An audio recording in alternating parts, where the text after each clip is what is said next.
లలిత exchange Utsav. పాత నగల అదే బరువుకి కొత్త నగలు తీసుకో. నగల ప్రైస్ లో 20% ఆదా చేసుకోవచ్చు.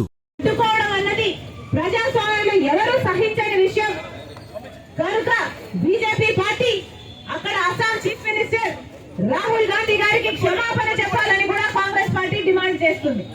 Down down BJP, down down BJP, down down BJP, down down BJP, down down BJP, down down BJP, down down BJP, down down BJP, down down. జరిగిన ఈ దాడులకు నిరసనగా మహాత్మా గాంధీ గారి విగ్రహం దగ్గర కాంగ్రెస్ పార్టీ ఈ ధర్నా చేపట్టడం జరిగింది. ఈ నిరంకుశ పాలన ఆగాలి. ఇది ప్రజాస్వామ్యం అని బీజేపీ పార్టీ మోడీ గారు గుర్తుపెట్టుకోవాలి. ప్రజాస్వామ్యంలో శాంతియుతంగా చేస్తున్న ఏ కార్యక్రమైనా ప్రతిపక్షాలు మరొకసారి మోడీని హెచ్చరిస్తున్నాం. ఎలక్షన్ల సమయంలో ప్రజలు గమనిస్తున్నారు. మీ నిరంకుశ పాలన మీరు ఆపకపోతే ప్రజలు మీకు బుద్ధి చెప్పే సమయం వచ్చిందని మోడీ గారిని హెచ్చరిస్తున్నారు. అడుగుతున్నాం, మోడీ గారు దేశ ప్రజలకు సమాధానం చెప్పాల్సిన అవసరం ఉంది.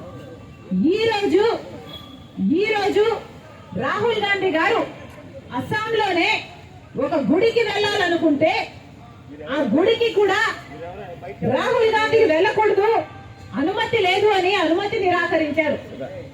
బీజేపీ ప్రభుత్వము అస్సాంలో ఉంది, ఆ ప్రభుత్వం అనుమతిని నిరాకరించారు. ఎందుకు నిరాకరించారయ్యా అని అడిగితే, ఎక్కడో అయోధ్యలో రామ్ మందిర్ ఏర్పాట్లు జరుగుతున్నాయి, ఆ కార్యక్రమం అక్కడ జరుగుతున్న సమయంలో ఇక్కడ అస్సాంలో రాహుల్ గాంధీ గారు గుడికి వెళ్ళకూడదట. ఇది ఎక్కడ న్యాయం అని అడుగుతున్నాం. అంటే గుడికి వెళ్ళడానికి కూడా మోడీ గారి పర్మిషన్ కావాలా?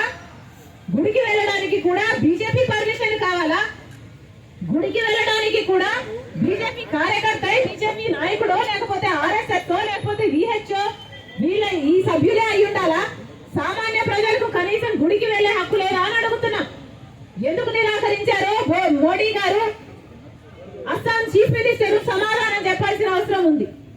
ఇలా అడుగున నిరంకుశ పాలన, ప్రతి చోట ఎక్కడ వీలైతే అక్కడ ఎలా మిగతా ప్రజల్ని, మిగతా పార్టీలను ఎలా తొక్కగలిగితే అలా ఇంత నీచమైన పరిపాలన చేస్తుంటే దీని డెమోక్రసీ అని ఎలా అంటారు? ఇది ప్రజాస్వామ్యం అని ఎలా అనుకోమంటారో మోడీ గారు సమాధానం